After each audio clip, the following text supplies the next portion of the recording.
Hello friends, എല്ലാ കൂട്ടുകാർക്കും നമ്മുടെ നാളത്തെ പ്രൊമോ റിവ്യൂയിലേക്ക് സ്വാഗതം കേട്ടോ. അങ്ങനെ സരയു ആകെ പ്രാന്ത് പിടിച്ച് തൻ്റെ മകളേതാണ്, ഭർത്താവ് ഏതാണ്, അമ്മ ഏതാണ്, അച്ഛൻ ഏതാണ് ഒന്നും അറിയാൻ പറ്റുന്നില്ല. കാരണം മുഴുവട്ടായി പോയി. അപ്പോൾ ആ കുഞ്ഞിയും കൂടി ഇല്ലാതാക്കാൻ വേണ്ടി സരയു മുകളിൽ ടെറസിൻ്റെ മുകളിലേക്ക് കയറി പോകുകയാണ്. അതിനുശേഷം ആ മുകളിൽ നിന്ന് കുഞ്ഞിനെ താഴ്ത്തിടാൻ വേണ്ടി ഇങ്ങനെ കയ്യിൽ ഇങ്ങനെ പൊക്കി പിടിച്ച് ഇങ്ങനെ നിൽക്കുക കേട്ടോ. അവിടേക്ക് കിരണും കല്യാണിയും ഷാരിയൊക്കെ സരയുവിനെ അന്വേഷിച്ചുകൊണ്ടിരിക്കുകയാണ്. സരയു ഈ കുഞ്ഞിനെ പൊക്കി പിടിച്ചിട്ട് കുഞ്ഞിനോട് പറയുന്നുണ്ട്, മോളെ നമുക്ക് രണ്ടുപേർക്ക് മുകളിലേക്ക് പോകാം, അവിടെ അമ്പിളിമാമനെ നേരിട്ട് കാണാം, പിന്നെ മാലാക കുഞ്ഞുങ്ങളുണ്ട്, അവർ മോളെ കളിപ്പിക്കും, പിന്നെ മോള് ആദ്യം മോളിൽ പോകണം, അതിനുശേഷം അമ്മയും കൂടി മുകളിലേക്ക് വരാം കേട്ടോ. അപ്പം മോള് മുകളിലേക്ക് പോയിക്കോ, ടാറ്റാ എന്നൊക്കെ പറഞ്ഞിട്ട് ആ കുഞ്ഞ് നിലത്തേക്ക് ഇടാൻ പോകുമ്പോഴേക്കും അവിടേക്ക് കിരൺ വരുവാണ്. കല്യാണി എന്ന് പറഞ്ഞിട്ട് വിളിക്കുന്നുണ്ട്. കല്യാണി ഷാരി മുകളിലേക്ക് ഓടി പോകുമ്പോഴേക്കും സരിയു വേണ്ട വേണ്ട എന്നിങ്ങനെ പറയാണ്. പോടാ നീ പോടാ, ഇത് എൻ്റെ കുഞ്ഞാണ്, എനിക്കറിയാം എന്ത് ചെയ്യണമെന്ന്, നീ പോടാ എന്ന് പറയാണ്. സരിയു ഞാൻ പറയണത് കേക്ക്, ദേ നോക്കിക്കേ, ഞാൻ പറയണ നീ ഒന്ന് കേക്ക്. ഇല്ലില്ല, നീ എൻ്റെ അടുത്ത് വന്നാലുണ്ടല്ലോ ഞാൻ ഇവളെ നിലത്തേക്കിടും എന്ന് പറയാണ്. ഇവളെ മുകളിൽ പോകാൻ പോവാടാ, മാലാക കുട്ടികളായിട്ട് കളിക്കാൻ വേണ്ടി പോകുവാടാ എന്നൊക്കെ പറയാണ്. സരിയു നീ ഞാൻ പറയണമെന്ന് കേക്ക്. മനോഹർ ഉണ്ടല്ലോ, മനോഹർ, എന്തിനാണ് അവൻ്റെ പേര് എൻ്റെ അടുത്ത് പറയണത്?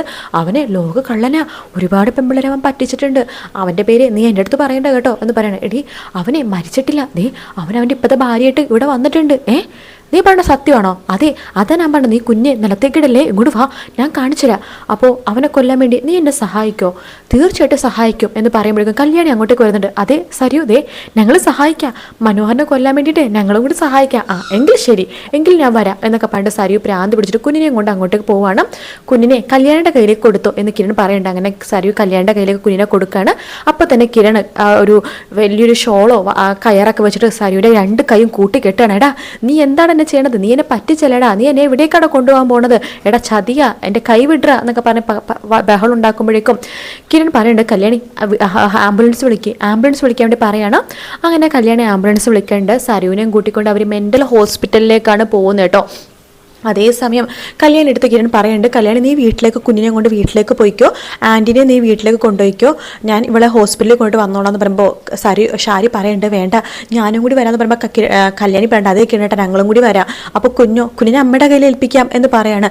താരാൻറ്റിനെ വേണമെങ്കിൽ വിളിക്കാം, അപ്പോൾ രണ്ടുപേരെ അമ്മക്ക് നോക്കാൻ പറ്റില്ലെങ്കിൽ താരാൻറ്റി കൂടി നോക്കിക്കോളല്ലോ. എങ്കിൽ ശരി, നീ എത്ര മണി താരാൻറ്റിനെ വിളിക്കുക, എന്നിട്ട് നീ കുഞ്ഞിനെ അമ്മയുടെ കൈ കൊടുത്തിട്ട് വരാൻ വേണ്ടി പറയാണ്. അങ്ങനെ നമ്മുടെ കല്യാണി കുഞ്ഞിനെ കൊണ്ടിട്ട് ദീപയുടെ കയ്യിലേക്ക് കൊടുക്കുകയാണ്. അമ്മേ ഇവളെ നോക്കിക്കോളോട്ടെ. എന്താ മോളെ, എന്താ സംഭവിച്ചതൊന്നും പറയണ്ട അമ്മേ.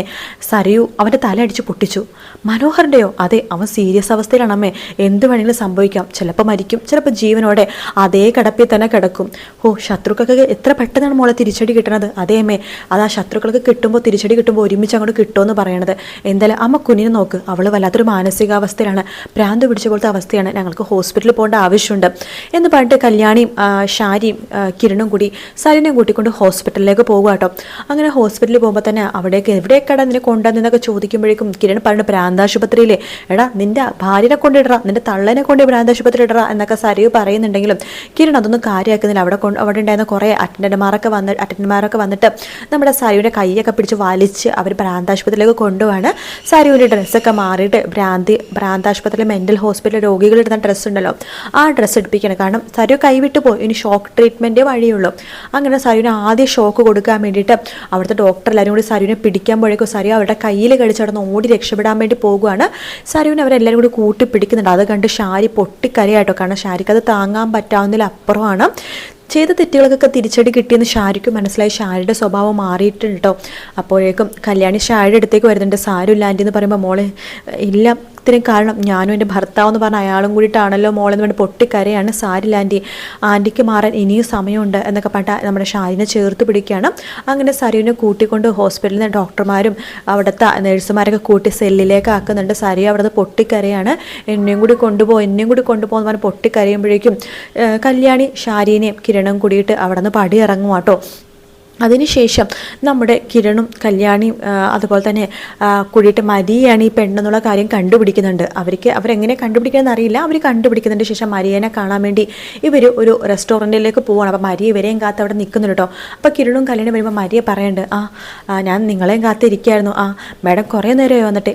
കുഴപ്പമൊന്നുമില്ല, എന്നെ മാഡം വിളിക്കേണ്ട കിരൺ, മരിയാന്ന് വിളിച്ചാൽ മതി എന്ന് പറയാണ്. കല്യാണി പറയുന്നുണ്ട്, ഞങ്ങൾക്ക് പറയാൻ പോകുന്ന കാര്യം ചിലപ്പോൾ മരിയക്കൊരു ഷോക്കായിരിക്കും, എന്താണെങ്കിലും പറഞ്ഞോളൂ. മരിയ ഒരു ആളെ വിവാഹം കഴിച്ചിരുന്നു അല്ലേ ഈ നാട്ടിൽ വെച്ചിട്ട് മനോഹർ? അതെ, അവനറിയാവോ? അവൻ ഞങ്ങൾക്ക് മാത്രമല്ല ഒരുപാട് പെൺപിള്ളയുടെ ജീവിതം തകർത്തവനവൻ. നിങ്ങൾ എന്തൊക്കെയാണ് പറഞ്ഞത്? എനിക്ക് വിശ്വാസമാവുന്നില്ല. അത് ഞങ്ങൾ പറഞ്ഞ സത്യമാണ്. ഞങ്ങളുടെ പരിചയത്തിൽ തന്നെ ഒരുപാട് പെൺപിള്ളയുടെ അവൾക്ക് വിവാഹം കഴിച്ച് ചതിച്ചിട്ടുണ്ട്. പിന്നെ എൻ്റെ ആൻറ്റിയുടെ മോളെന്ന് പറഞ്ഞിട്ട് കിരൺ പറയുന്നുണ്ട്, സരിയു എന്നവളുടെ പേര്. സരിയു, ഈ പേര് അവൻ എന്തോ പറഞ്ഞിട്ടുണ്ട്. അതെ, അവൻ ചിലപ്പോൾ ഉറപ്പുണ്ടെന്നൊക്കെ പറഞ്ഞിട്ടുണ്ടാവുക. ശരിക്കും അവൻ്റെ ഭാര്യയാണത്. അവളിപ്പോൾ മെൻ്റൽ ഹോസ്പിറ്റലാണ്. അവരുടെ തല അടിച്ച് പൊട്ടിച്ചു. അവൾക്ക് ആകെ ഭ്രാന്ത് പിടിച്ചു. അത് മാത്രമല്ല, അവനെ ഒരു 10 എല്ലാ ജില്ലയിലും അവനെ കല്യാണം കഴിച്ചിട്ടുണ്ട്. ഈ നാട്ടിൽ തന്നെ 5-6 വിവാഹം കഴിച്ചിട്ടുണ്ട്. അങ്ങനെ ഒരുപാട് നാട്ടിൽ പോയിട്ട് വിവാഹം കഴിച്ചിട്ടുണ്ട്. അവന് വിവാഹ തട്ടിപ്പ് വീരനാണ്. പെൺപിള്ളേരെ വിവാഹം കഴിച്ച് അവരുടെ സ്വർണ്ണവും പണവും ഒക്കെ അടിച്ചു മാറ്റി നാട് വിട്ട് വേറൊരു പെൺകുട്ടിയെ വിവാഹം കഴിച്ച് അങ്ങനെ ആഡംബരമായിട്ട് ജീവിക്കാനാണ് അവൻ്റെ ഒരു ഇത്. പക്ഷെ അവൻ ഇന്നല്ലെങ്കിൽ നാളെ ആരെങ്കിലും കൈകൊണ്ട് ഇല്ലാതാകുമെന്ന് ഞങ്ങൾക്കറിയായിരുന്നു. അവസാനം ഒരു പെൺകുട്ടിയെ അവൻ വിവാഹം കഴിക്കാൻ നിന്നു, നിത. അവളെ ഞങ്ങൾ രക്ഷിച്ചു. അതുപോലെ തന്നെ വേറെ ഒരു പെൺകുട്ടിയുണ്ട്. അങ്ങനെ ഞങ്ങൾ കുറച്ച് പേരെ രക്ഷിക്കാൻ പറ്റി, ഞങ്ങളെ കൊണ്ട് പറ്റി. പക്ഷേ മേഡത്തിന് അവൻ വിവാഹം കഴിച്ച കാര്യം ഞങ്ങൾ അറിഞ്ഞില്ല. കാരണം വീട്ടിൽ വേറെ കുറേ പ്രശ്നങ്ങളുള്ളതുകൊണ്ട് അവൻ്റെ പുറകെ ഞങ്ങൾ നടന്നില്ല. അല്ലെങ്കിൽ മേഡം ചതിയിൽ പെടില്ലായിരുന്നു എന്ന് പറയുമ്പോൾ മരിയ പറയണ്ടേ, ഞാൻ അങ്ങനെ ചതിക്കപ്പെട്ടൊന്നുമില്ല കിരണേ. എനിക്ക് മുമ്പൊരു ഭർത്താവ് ഉണ്ടായിരുന്നു. പുള്ളിക്കാരനെ ചതിച്ചിട്ട് തേച്ച് പോയതാണ്. അതിനുശേഷം മനോഹർ, ഞാൻ വേറൊരു ബന്ധത്തിൽ ഞാൻ വീണിട്ടില്ല. മനോഹർ എന്നെ ഇങ്ങോട്ട് വന്നിട്ട് ഇഷ്ടമെന്ന് പറയായിരുന്നു. പിന്നെ അവൻ്റെ സ്വഭാവം അങ്ങനത്തെ ഒരു നാക്കാണല്ലോ അവൻ്റെ, പെട്ടെന്ന് വീഴുന്ന നാക്ക്. അപ്പോൾ അവൻ്റെ സ്വഭാവം അവൻ്റെ പെരുമാറ്റം കണ്ടപ്പോൾ അവൻ നല്ലൊരു പയ്യനാണ്, നല്ലൊരു ചെറുപ്പക്കാരനാണ് വെച്ചിട്ട് ഞാൻ സ്നേഹിച്ചു. പക്ഷേ ഒരു പള്ളിയുടെ മുമ്പ് വെച്ചിട്ട് ഒരു താലി കെട്ടി എന്നല്ലാണ്ട് വേറൊരു ബന്ധം ഞാനും മനോഹരും തമ്മിലില്ല. അതേതായാലും നന്നായി മാഡം എന്ന് കല്യാണി പറയുന്നുണ്ട്. എന്തായാലും അമേരിക്കൻ്റെ ഫ്രണ്ട്സും ഫാമിലിയൊക്കെ കാത്തിരിക്കുക ഞങ്ങൾ അങ്ങോട്ട് പോകാനായിട്ട്. ഇനിയിപ്പോൾ അവർക്ക് എന്തെങ്കിലും കള്ളം പറയാം. ഞാൻ മാത്രം ഒറ്റയ്ക്കാണ് ഇനി പോണത്. പിന്നെ എൻ്റെ കൺസ്ട്രക്ഷൻ വർക്ക് നിങ്ങൾ തന്നെ ചെയ്തു തരണം. കാരണം ഞാനിപ്പോൾ അമേരിക്കയിൽ പോവാം. തിരിച്ച് നാട്ടിലേക്ക് വരുമ്പോൾ എനിക്ക് നിൽക്കാനൊരു വീട്, അതിന് വേണ്ടിയിട്ടാണ് ഞാൻ ആ വീട് പണി കഴിപ്പിക്കാൻ ചെയ്തത്. പിന്നെ മനോഹറിൻ്റെ പേരിലും കൂടി എടുക്കാമെന്നൊക്കെ ആദ്യം വിചാരിച്ചത്. എന്തായാലും ദൈവം എൻ്റെ കൂടെയുണ്ട്, അതുകൊണ്ടിട്ടാണല്ലോ എനിക്കിതൊക്കെ നേരിട്ട് കാണാൻ പറ്റിയത് എന്ന് മരിയ പറയുമ്പോൾ, അതേ മാഡം, മാഡത്തിൻ്റെ കൂടെ തന്നെ ദൈവമുണ്ട് എന്നൊക്കെ പറയുകയാണ്. അങ്ങനെ മരിയ അവിടെ നിന്ന് രക്ഷപ്പെട്ട് പോകുകയാണ്. അതിനുശേഷം മരിയ പറയുന്നുണ്ട് കിരണിൻ്റെ അടുത്തും കല്യാണിൻ്റെ അടുത്തും, അവന് എന്തെങ്കിലുമൊക്കെ അവൻ രക്ഷപ്പെടുവാണെങ്കിൽ അവനെ നിങ്ങൾ നേരിടാൻ വേണ്ടി നിയമപരമായിട്ട് മുന്നോട്ട് വേണമെങ്കിൽ പോയിക്കോ, ഞാൻ നിങ്ങളുടെ കൂടെ തന്നെയുണ്ട്, എന്ത് സഹായത്തിന് ഞാനുണ്ട് എന്നൊക്കെ മരിയ പറയാണ്. ശരി മാഡം, എന്തിനുണ്ടെങ്കിൽ ഞങ്ങൾ വിളിച്ചോളാം എന്ന് പറയുന്നുണ്ട്. അങ്ങനെ മരിയ അവിടെ നിന്ന് പോവുകയാണ്. മനോഹർ അങ്ങനെ ICU തന്നെ കിടക്കുകയാണ്. ഇതുവരെ ഒന്നും അറിഞ്ഞിട്ടില്ല, ജീവനുണ്ടോ ജീവനില്ലേ ഒന്നും അറിഞ്ഞിട്ടില്ല. കൺമണി മോളാണെങ്കിൽ കല്യാണിയുടെ കയ്യിൽ സേഫാണ് കേട്ടോ. സരിയു ആണെങ്കിൽ മെൻ്റൽ ഹോസ്പിറ്റലാണ്. അപ്പോൾ ഈ കാര്യം ഒന്നും തന്നെ രാഹുൽ അറിഞ്ഞിട്ടില്ല. പക്ഷെ രാഹുൽ അറിയും. വേറെ ആരും പറഞ്ഞിട്ടില്ല. കിരൺ തന്നെയാണ് രാഹുലിൻ്റെ അടുത്തേക്ക് പൊട്ടി സത്യം പറയാൻ പോണത്. നിങ്ങളുടെ മോളുണ്ടല്ലോ, നിങ്ങൾ ആറ്റുനോറ്റി വളർത്തിയ മോള്, നിങ്ങൾ നിങ്ങളുടെ ജീവിതം പോലും കളഞ്ഞ ഒരു മോള്, അവളിപ്പോൾ എവിടെയാണെന്ന് നിങ്ങൾക്ക് അറിയാമോ? മെൻ്റൽ ഹോസ്പിറ്റലാന്ന് പറയാണ്. മെൻ്റൽ ഹോസ്പിറ്റലോ? അതെ, അവളെ മനോഹറിൻ്റെ തല അടിച്ച് പൊട്ടിച്ചു. അവൾ സത്യങ്ങളൊക്കെ മനസ്സിലാക്കി. അവളിപ്പോൾ മെൻ്റൽ ഹോസ്പിറ്റലെന്ന് പറയുമ്പോൾ രാഹുലും ആകെ തകർന്നു പോകാട്ടോ.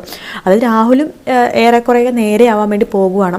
അപ്പോൾ എന്താ നല്ല അടിപൊളിയായിട്ടുള്ള ഭാഗമാണ് വന്നിരിക്കുന്നത്. അപ്പോൾ വീക്കെൻഡ് പ്രൊമോ നാളെയാണ്. ഇന്ന് വെള്ളിയാഴ്ച ആണല്ലോ, ഇന്ന് വീക്കെൻഡ് പ്രൊമോ എന്ന് വിചാരിച്ചു. പക്ഷേ വീക്കെൻഡ് പ്രൊമോ അല്ല, നാളെ എപ്പിസോഡ് ഉണ്ട് കേട്ടോ. അപ്പോൾ വീഡിയോ ഇഷ്ടപ്പെടുകയാണെങ്കിൽ ലൈക്ക് ചെയ്യാനും സബ്സ്ക്രൈബ് ചെയ്യാനും കമൻറ്റ് ചെയ്യാനും മറക്കല്ലേ. മറ്റൊരു വീഡിയോ കാണാം. Take care, bye bye.